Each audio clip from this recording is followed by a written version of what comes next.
আসসালামু আলাইকুম। বেশ কিছুদিন আগে আমি একটা ভিডিও দিয়েছিলাম। সেখানে আমি বলেছিলাম যে আসলে উদ্যোক্তা হওয়াটা এতটা সহজ না। আমি ওখানে দেখিয়েছিলাম যে গরমে আমাদেরকেও ঘাস কাটতে হয়। যে গরম ছিল তার মধ্যে আমাদেরকে ঘাস কাটতে হয়। আজকের ভিডিও করার উদ্দেশ্য হচ্ছে যে আপনাদেরকে দেখাবো শুধু গরমেও না।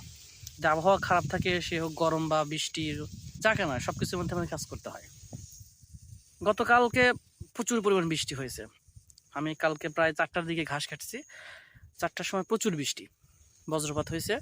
তার ভিতরে আমাদেরকে কাজ করতে হয়েছে। আজকেও দেখতে পাচ্ছেন আকাশ মেঘলা মেঘলা, মনে হচ্ছে যে কোনো সময় বৃষ্টি পড়বে, কিন্তু এর মধ্যে আমাদেরকে কাজ করতে হয়। আসলে আমরা মুখে যতটা বলি যে উদ্যোক্তা হব, বাস্তবে সেটা অনেক কঠিন। পৃথিবীতে যদি 10টা কঠিন কাজ থাকে তার মধ্যে একটা উদ্যোক্তা হওয়া, আমি মনে করি। এখানে যেমন পরিশ্রম দরকার, তেমনি ধৈর্য। একদিনেই কখনো সফলতা আসবে না। এখানে আপনাকে সফলতা পেতে হলে প্রচুর পরিমাণে কষ্ট করতে হবে। মাটিতে বসে আছি, বাকিটা দেখাচ্ছি না যেহেতু হাফ প্যান্ট পরা, সেই জন্য দেখাচ্ছি না। দেখতেই পাচ্ছেন ঘাসগুলো সব বাতাসে হেলে গেছে। কাল তো ব্যাপক পরিমাণে বৃষ্টি হয়েছে।